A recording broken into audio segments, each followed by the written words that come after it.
Cut कर दीजिए उसको। हेलो फ्रेंड्स, मैं अशोक स्वागत करता हूं अपने इस प्लेटफॉर्म पर, जहां आप लोग को 4 फरवरी 2025 का करंट अफेयर्स पूरा डिटेल्स में डिस्कशन करने वाला हूं। आप सब वीडियो लास्ट तक देखिएगा क्योंकि कई सारे महत्वपूर्ण क्वेश्चन आपको मिलने वाले हैं। तो शुरुआत करते हैं आज के पहले क्वेश्चन के साथ। कह रहा विश्व कैंसर दिवस यानी वर्ल्ड कैंसर डे कब मनाया जाता है। तो आपको बताना है इसमें से किस दिन को विश्व कैंसर दिवस मनाया जाता है। विकल्प है 1 फरवरी, 2 फरवरी, 4 फरवरी, 4 मार्च। तो सही उत्तर आपका रहेगा 4 फरवरी को, जो है आज के दिन ही हम लोग कैंसर दिवस मना रहे हैं। विश्व लेवल पर कैंसर के बारे में जागरूकता बढ़ाने के लिए यह दिवस मनाया जा रहा है। तो कब मनाया जाता है वर्ल्ड कैंसर डे? 4 फरवरी को। यह दिवस कैंसर के प्रति जागरूकता बढ़ाने के लिए सन 2000 से, ये क्वेश्चन आपका महत्वपूर्ण है, सन 2000 से यह दिवस मनाया जा रहा है। और 2025 का थीम है यूनाइटेड बाय यूनिक। ये आपको ध्यान रखना है, ये थीम है। लेकिन 2024 का अगर थीम देखेंगे तो देखभाल की कमी को पूरा करना, ये थीम था 2024 का।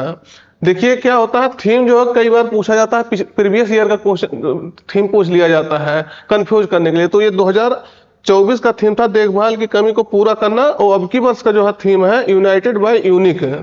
तो ये याद रखना है। लोगों में कैंसर की पहचान, उपचार और रोकथाम के बारे में जागरूकता फैलाना और उन्हें शिक्षित करना, इस उद्देश्य से इसको जो है मनाया जाता है। तो ध्यान रखना है ये देखिएगा वर्ल्ड कैंसर डे 4 फरवरी को मनाया जाता है। अगला है, देखिए किसने 60 मीटर बाधा दौड़, हर्डल्स रेस होता है, उसमें नया राष्ट्रीय रिकॉर्ड अपने नाम किया है।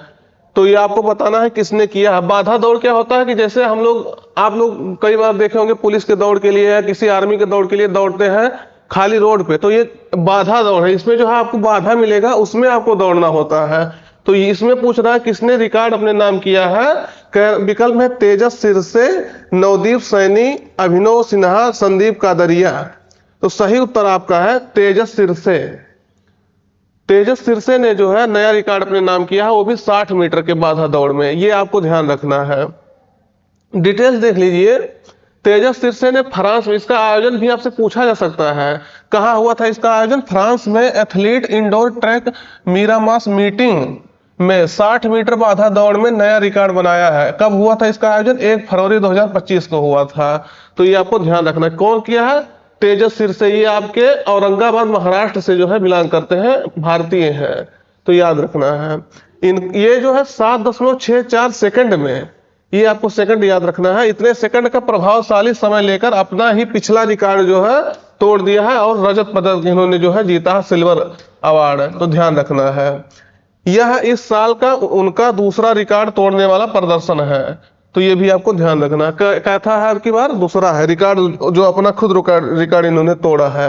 ये देखिएगा, आपको एक इमेज के माध्यम से दिखा रहे हैं, हर्डल्स रेस हो रहा है, बाधा दौड़ है। मतलब आपको जो है पूरा फ्रीडम नहीं है कि कैसे भी आप दौड़िए, इसमें जो है लय भी मिला के दौड़ना होता है। ये सब चीजें होती हैं बाधा दौड़ में। तो ये देखिएगा, ये भी कुछ है बाधा दौड़ के बारे में थोड़ा सा इमेज। ये है आपके, इनका इमेज है तेजस सिरसे, इनको ध्यान रखना है। अगला है 9वें एशियाई शीतकालीन खेलों का आयोजन या मेजबान कौन सा देश करेगा, या किस देश में इसका आयोजन होगा। तो अभी होने वाला है, तो इसका आयोजन कहाँ होगा या किस देश में होगा। विकल्प में है भारत, चीन, मलेशिया, सिंगापुर। सही उत्तर आपका रहेगा चीन।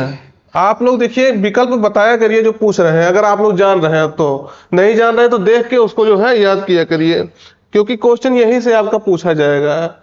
कह रहा, देखिए इसका डिटेल्स देख लीजिए। 7वें एशियाई शीतकालीन खेल जो 7 से 14 फरवरी तक 2025 तक होगा चीन के हार्बिन में। यही कहना आपके, इसका आयोजन होने वाला है 7 तारीख से 7 से 14, मतलब एक हफ्ता इसका आयोजन होगा।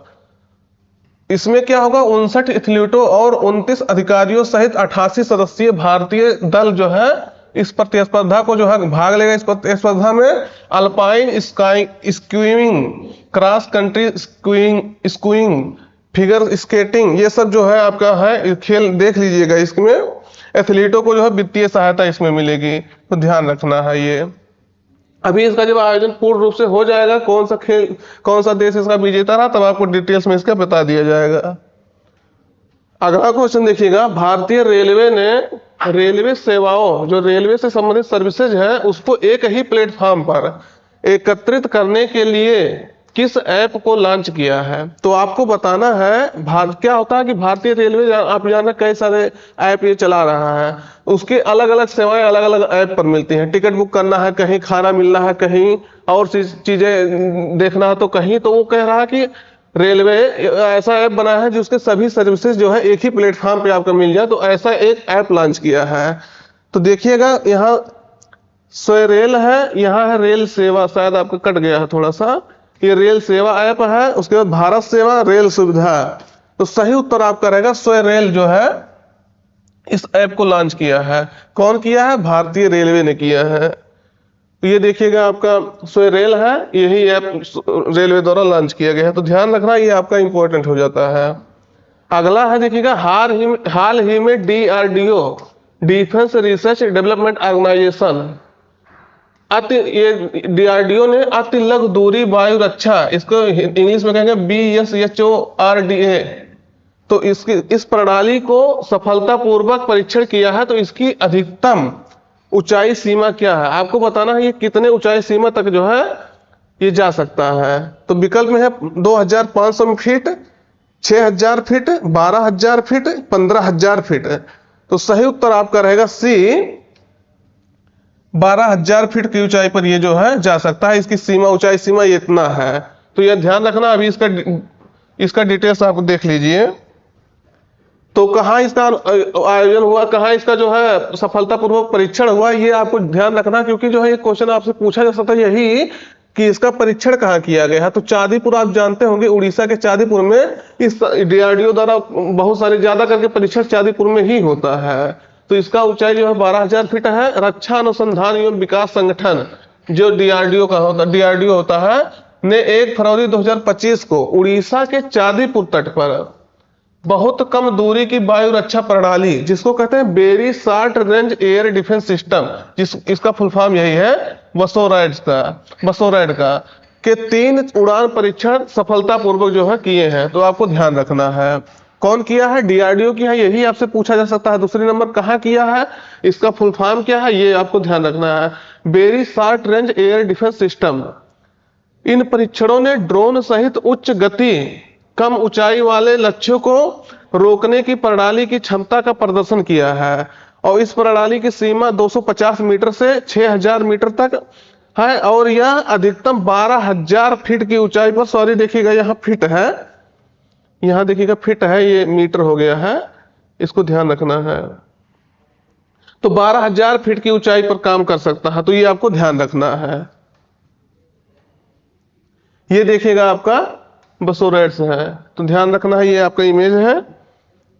अगला है, अंतरिक्ष में सबसे अधिक समय तक स्पेस वॉक करने वाली पहली महिला कौन बनी है? तो जिस तरह से हम लोग जाते हैं कि सुबह सुबह मॉर्निंग वॉक पे, उसी तरह से इन्होंने स्पेस में वॉक किया है, स्पेस में जाकर के। तो ये रिकॉर्ड इन्होंने किया है लगभग 62 घंटा से प्लस, 62 आवर से प्लस इन्होंने जो है स्पेस वॉक किया है। तो ये पहली महिला बन गई है जो इतना ज्यादा स्पेस वॉक की है। तो विकल्प में है कि कौन उपलब्धि हासिल की है, इसमें से विकल्प में से आपको बताना है।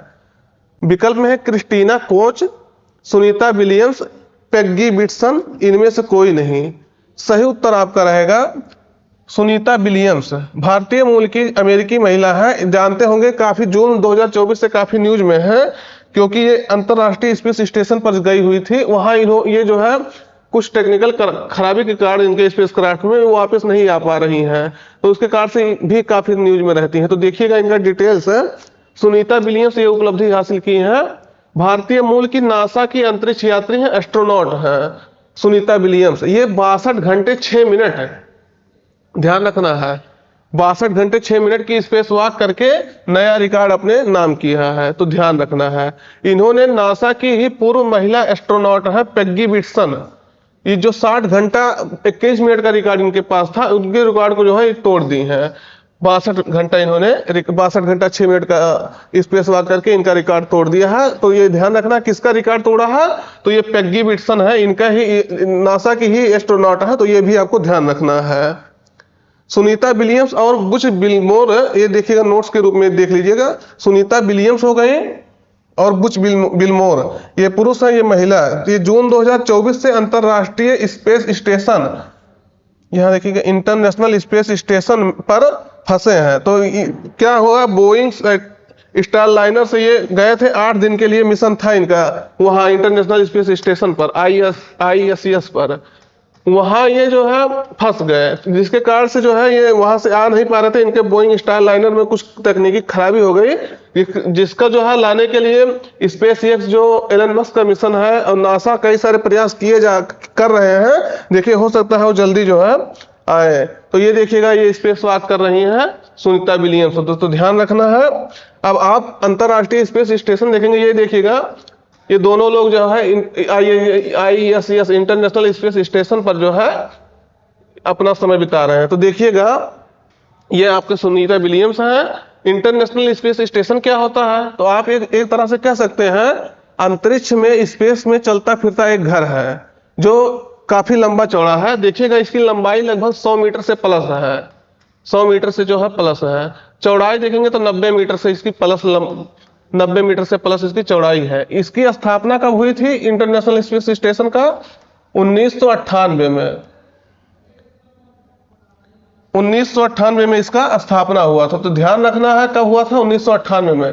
कौन कौन से देश मिलकर इसको स्थापित किए थे, तो 5 देश की अंतरिक्ष एजेंसी जो है, स्पेस एजेंसी, इसको मिलकर स्थापित किए थे। अब 5 देश का नाम आप देख लीजिएगा, देखिएगा यहां लिखते हैं। तो कौन कौन से देश थे, पहले आप देखिएगा कनाडा स्पेस एजेंसी, कनाडा की स्पेस एजेंसी। फिर आपका हो गया नासा, नासा कहाँ की है, अमेरिका की स्पेस एजेंसी है। फिर आपका होगा यूरोपीय स्पेस एजेंसी, ये यूरोप की स्पेस एजेंसी है।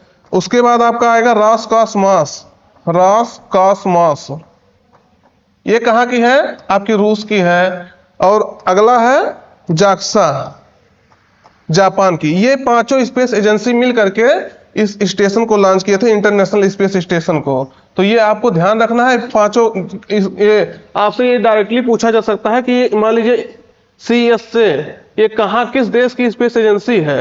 ये वैसे जाक्सा ये पूछा है, ये सब पूछा है कि मतलब किस देश की स्पेस एजेंसी है। तो ये 5 मिलकर लॉन्च किए हैं, किस किस देश से, ये भी ध्यान रखना है।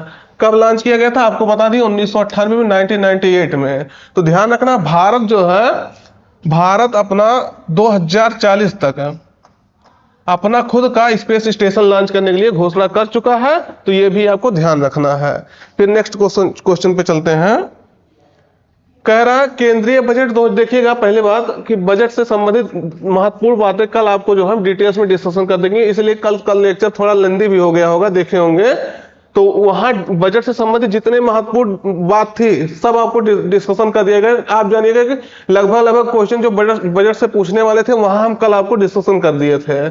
तो देखिएगा एक क्वेश्चन है, केंद्रीय बजट 2025-26 में घोषणा की गई भारतीय भाषा पुस्तक योजना, इस योजना को आपको ध्यान रखना है। क्या है, भारतीय भाषा पुस्तक योजना, इसका प्राथमिक उद्देश्य क्या है। तो आपको बताना है, ये चारों विकल्प आप पढ़िए, उसमें से बताना है प्राथमिक उद्देश्य इसका क्या है। कह रहा हिंदी के साथ अंग्रेजी भाषा सीखने को बढ़ावा देना इसका उद्देश्य है, इसका उद्देश्य है। फिर कह रहा भारतीय भाषाओं में डिजिटल पाठ्य पुस्तकें उपलब्ध कराना इसका उद्देश्य है। भारतीय भाषा के साथ विदेशी भाषाओं के शिक्षा को प्रोत्साहित करना, इसका उद्देश्य तीनों में से क्या है, या इसमें से कोई नहीं। तो आपको बताना है इसमें से इसका उद्देश्य क्या है जो ये योजना लॉन्च की गई, भारतीय भाषा पुस्तक योजना, और केंद्रीय बजट में इसका जो है जिक्र किया गया था। तो सही उत्तर आपका रहेगा भारतीय भाषाओं में डिजिटल पाठ्य पुस्तकें जो है उपलब्ध कराना इसका उद्देश्य है। क्या होता है कि लोगों को पुस्तकें नहीं मिल पाती हैं, निश्चित रूप से ये बात सही है। हर व्यक्ति के पास जो है पुस्तकों की, अच्छे पुस्तकों की पहुंच नहीं है। इसके कारण से जो है कई अंतर देखने को मिलता है, गैप देखने को मिलता है। तो उसके कारण सरकार ये कहा कि जो ये एजुकेशनल डिवाइडेंट है उसको दूर किया जाएगा इस योजना के तहत। तो ये उपलब्ध कराना इसका काम है, डिजिटल पाठ्य पुस्तकें उपलब्ध कराना। तो इस भारतीय भाषा पुस्तक योजना के बारे में थोड़ा सा देख लीजिए। उद्देश्य यही है उद्देश्य यही है, स्कूलों और विश्वविद्यालयों में छात्रों के लिए सीखना अधिक सुलभ बनाना। जो व्यक्ति सीखना चाहता है उसको अधिक इस सुलभता के माध्यम से जो है किताबें उपलब्ध कराई जाएंगी, पाठ्य पुस्तकें उपलब्ध कराई जाएगी। अगर वो सीखना चाहता तो उसको सुलभ जो है ये कराया जाएगा। यह योजना विविध डाइवर्सिटी लैंग्वेज यानी विविध भाषाई पृष्ठभूमि का समर्थन करने के लिए कई क्षेत्रीय भाषाओं में अध्ययन सामग्री प्रदान करेगी। इससे पूरे भारत में छात्रों के लिए शैक्षिक शैक्षिक जो संसाधन होते हैं उसके अंतर में कमी आएगी। तो आपसे हम पहले ही बता दिए ना, जो एजुकेशनल डिवाइडेंट है, लोगों के रिसोर्स का जो डिवाइडेंट है वो कम हो जाएगा। जो गैप होता है कि किसी को मिल रहा, मान लीजिए कि कोई भी व्यक्ति है, अगर उसको जो अच्छी बुक मिल रही है, किसी को जो है लो क्वालिटी की बुक मिल रही है, अगर ये पढ़ के एग्जाम देगा और ये पढ़ के एग्जाम देगा तो निश्चित रूप से ये जो अच्छी क्वालिटी की बुक जिसको मिल रही है वो आगे जाएगा, उसका परफॉर्मेंस अच्छा रहेगा। तो ये जो गैप हुआ है ये दोनों के बीच में, इस गैप को पाटने के लिए, इस गैप को जो है कम करने के लिए ये योजना शुरू किया गया है। तो ये इसी तरह से एक योजना अस्मिता भी शुरू किया गया था। अस्मिता योजना भी आपसे पूछा जा चुका है किससे संबंधित है, तो इसका फुल फॉर्म भी आपसे पूछा जा सकता है आने वाले समय में। तो पहले फुल फॉर्म देखिएगा, augmenting study materials in Indian language through translation and academic writing. इसका हिंदी में अनुवाद देखेंगे तो अनुवाद और अकादमिक लेखन के माध्यम से भारतीय भाषाओं में अध्ययन सामग्री को बढ़ावा देना इस कार्यक्रम का पूरक है। ये इसका जो है सप्लीमेंट है। तो नाम से तो इस पे स्पष्ट हो गया है अस्मिता योजना क्यों लॉन्च किया गया था। अनुवाद और अकादमिक लेखन के माध्यम से भारतीय भाषाओं में जो है, जो इंडियन लैंग्वेज होता है उसमें अध्ययन सामग्री को जो है बढ़ावा देना, उपलब्धता इसकी जो है सुनिश्चित करना। तो ये अस्मिता योजना इसलिए लॉन्च किया गया था। अभी प्रीवियस ईयर का योजना है तो पिछली वर्ष का, तो इसको इसलिए ध्यान रखना है। अगला देखिएगा, एक बुक लिखा गया है, बुक कर्मयोगिनी वीरांगना। ये किसके द्वारा जो है लिखी गई है, जिसका अभी हाल ही में विमोचन हुआ है, लॉन्च किया गया है। तो ये बुक किसके द्वारा लिखा गया है, कर्मयोगिनी वीरांगना। विकल्प में है यश सुब्रमण्यम, विजया किशोर राहटकर, स्मृति ईरानी, सौम्या स्वामीनाथन। तो ये बुक किसके द्वारा लिखा गया है, सही उत्तर आपका रहेगा विजया किशोर राहटकर द्वारा जो है ये बुक लिखा गया है। तो ये आपको ध्यान रखना है। ये कौन है विजया किशोर राहटकर, तो नेशनल कमीशन फॉर वोमेन। देखिएगा, नेशनल कमीशन फॉर वोमेन, राष्ट्रीय महिला आयोग की अध्यक्ष हैं विजया किशोर राहटकर। वर्तमान में यही इनके द्वारा यह बुक लिखा गया है। तो 31 जनवरी को ये जो है राष्ट्रीय महिला आयोग का स्थापना दिवस मनाया गया था। उसी दिन ये बुक जो है इनके द्वारा लॉन्च किया गया था विजया किशोर राहटकर द्वारा।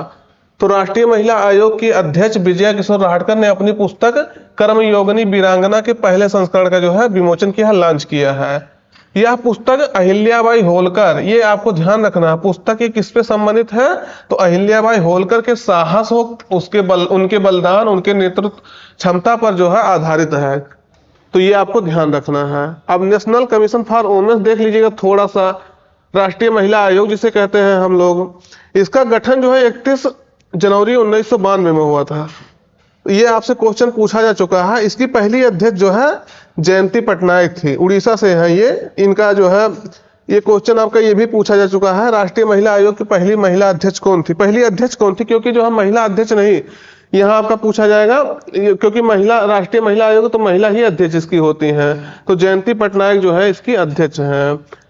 अब ये NCW एक्ट आया था 1990 में, इसके तहत ये जो है इसका स्थापना 1992 में किया गया था। तो ध्यान रखना है ये एक स्टैट्यूटरी बॉडी है।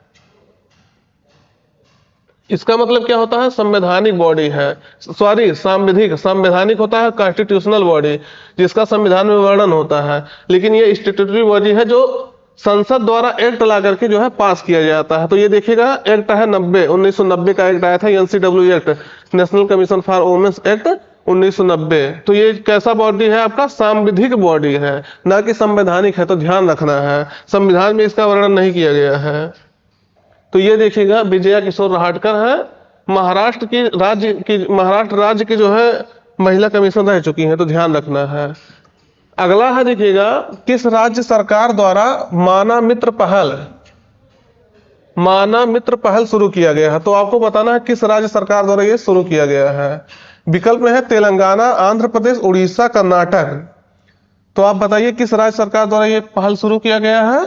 सही उत्तर आपका रहेगा आंध्र प्रदेश। तो ध्यान रखना है। देखिएगा माना मित्र चैटबॉट एक चैटबॉट है, ये व्हाट्सएप चैटबॉट है। तो ध्यान रखना है, उद्देश्य इसका यही है कि व्हाट्सएप के माध्यम से लोगों तक सरकारी सेवाएं पहुंचाना। जितनी आंध्र प्रदेश सरकार की सेवाएं हैं वो जो है व्हाट्सएप के माध्यम से लोगों तक पहुंचाना, उसके बारे में पूरा डिटेल्स बताना। तो इसका उद्देश्य यही है। अगला है किस भारतीय मूल की महिला ने 67वीं ग्रैमी अवार्ड 2025 जीता है? ये क्वेश्चन आपका इंपॉर्टेंट है, कल अभी इसका जो है घोषणा हुआ था। तो इसको किसने जीता है, किस भारतीय मूल की महिला ने जीता है?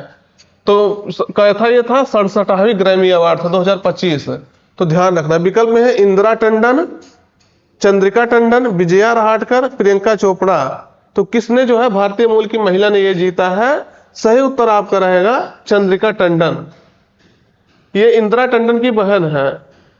आपको आप इंदिरा टंडन ऐसे है इंदिरा, तो इंदिरा टंडन की बहन है। अब इसको आप कैसे, आप ऐसा क्यों बता रहे हैं सर, आप कहेंगे। तो देखिए इंदिरा टंडन जो है पेप्सिको की सीईओ रह चुकी हैं। तो इसके कारण से जो है न्यूज में यही दिखा रहा था कि जो है इंदिरा टंडन इंदिरा नूई की बहन है चंद्रिका टंडन ने जीता ग्रैमी अवार्ड। तो इस तरह से न्यूज में कवर किया गया था। तो इसके कारण से जो है हम इसको बता रहे हैं। चंद्रिका टंडन क्या है, पेप्सिको की पूर्व सीईओ है, चीफ एग्जीक्यूटिव ऑफिसर थे। आप पेप्सिको के बारे में जानते होंगे, इंटरनेशनल कंपनी है। तो चंद्रा नूई की बड़ी बहन है, इन्होंने ये अवार्ड जीता है। ये भारतीय अमेरिकी म्यूजिशियन चंद्रिका टंडन ने एल्बम त्रिवेणी, ये आपका इंपॉर्टेंट है, किसके लिए जीता है? त्रिवेणी के लिए। बेस्ट न्यू एज एम्बियंट या चैट एल्बम श्रेणी में ग्रैमी पुरस्कार जीता है। तो ये आपको ध्यान रखना है। आयोजन कहाँ होता है? तो लॉस एंजल्स में होता है, जहां अभी आग लगा था, आपको पता होगा, फायर फ्लाई हुआ था। तो ये 67वें ग्रैमी अवार्ड ऑर्गेनाइज किए गए थे कहां? लॉस एंजल्स में। कॉमेडियन ट्रेवर नोवा ने इस साल के ग्रैमी अवार्ड्स को होस्ट किया था। किसने आयोजित किया था? कॉमेडियन ट्रेवर नोवा ने। कुल 94 श्रेणियों में 84 विजेताओं को इसमें घोषणा की गई थी। तो ध्यान रखना है। चंद्रिका टंडन का पहला ग्रैमी नामांकन 2010 में उनके एल्बम्स ओम नमो नारायण सोल कॉल के लिए जो है आया था, लेकिन इनको अवार्ड नहीं मिला था जब 2010 में इनका नामांकन हुआ था। अभी जिसके बाद यह उनका ये दूसरा नामांकन था। कौन? ये त्रिवेणी, इनका दूसरा नामांकन था, जिसके लिए इन्हें जो है, और 2025 में त्रिवेणी के लिए जीत के लिए उन्हें गोल्डन ग्रामोफोन दिलाया गया है। तो ध्यान रखना है। ये आपसे देखिएगा, ये कहाँ की है? ये चेन्नई में इनका जो है जन्म हुआ था। तो ये आपको ध्यान रखना है। ये आपके तमिलनाडु से बिलोंग करती हैं। कौन? चंद्रिका टंडन। तो ये आपको ध्यान रखना है। ये देखिएगा इनका इमेज है। और कुछ विजेताओं के नाम देख लीजिए। जैसे वर्ष का रिकॉर्ड देखेंगे, केंड्रिक लैमर को मिला है हमारे जैसा नहीं, ये इस कार्य के लिए। और उसके बाद देखेंगे वर्ष का सर्वश्रेष्ठ एल्बम बेयोंस को मिला है काउ बॉय कार्टर के लिए। वर्ष का सर्वश्रेष्ठ गीत केंड्रिक लैमर को मिला है। नॉट लाइक अस गीतकार केंड्रिक लैमर है। सर्वश्रेष्ठ नए कलाकार देखेंगे तो चैपल रोवान है। और वर्ष का सर्वश्रेष्ठ निर्माता देखेंगे गैर शास्त्रीय भाषा में तो डैनियल निग्रो है। और जो है वर्ष का सर्वश्रेष्ठ गीतकार देखेंगे गैर शास्त्रीय भाषा में तो एमी एलन है। और सर्वश्रेष्ठ पॉप एकल प्रदर्शन जो है सबरीना कारपेंटर का है एस्प्रेसो के लिए। अगला क्वेश्चन देखिएगा, हाल ही में नवीन चावला का जो है निधन हो गया, इनका डेथ हो गया है नवीन चावला का। तो वह किस विभाग या संस्थान के चीफ रह चुके हैं? उसके अध्यक्ष रह चुके हैं। तो जैसे कोई बड़ा विभाग है जो संवैधानिक पद है वो ये संभाले थे, संवैधानिक पद को संभाले थे, तो उनका डेथ हो गया है। तो निश्चित रूप से पर्सनालिटी इंपॉर्टेंट होता है। तो किसके वो अध्यक्ष रह चुके हैं? विकल्प में है भारतीय निर्वाचन आयोग, सुप्रीम कोर्ट, संघ लोक सेवा आयोग, सतर्कता आयोग। सही उत्तर आपको बताना है। सही उत्तर आपका रहेगा भारतीय निर्वाचन आयोग के जो है अध्यक्ष रह चुके हैं, चीफ इलेक्शन कमिश्नर रह चुके थे। तो देखिएगा ये जो है नवीन चावला भारत के पूर्व मुख्य चुनाव आयुक्त रह चुके हैं, जिनका 79 वर्ष की उम्र में निधन हो गया है। ये अगर पद देखेंगे तो चुनाव आयुक्त का 2005 से 2009 तक संभाले हैं। जो जैसे क्या होता है, 3 होते हैं, 2 आपके चुनाव आयुक्त होते हैं, 1 मुख्य चुनाव आयुक्त होता है। आपको ये बात जानकारी होगी चुनाव भारतीय चुनाव आयोग में। और मुख्य चुनाव आयुक्त ये 16वें मुख्य चुनाव आयुक्त के रूप में कार्य किए थे, अप्रैल 2009 से जुलाई 2010 तक।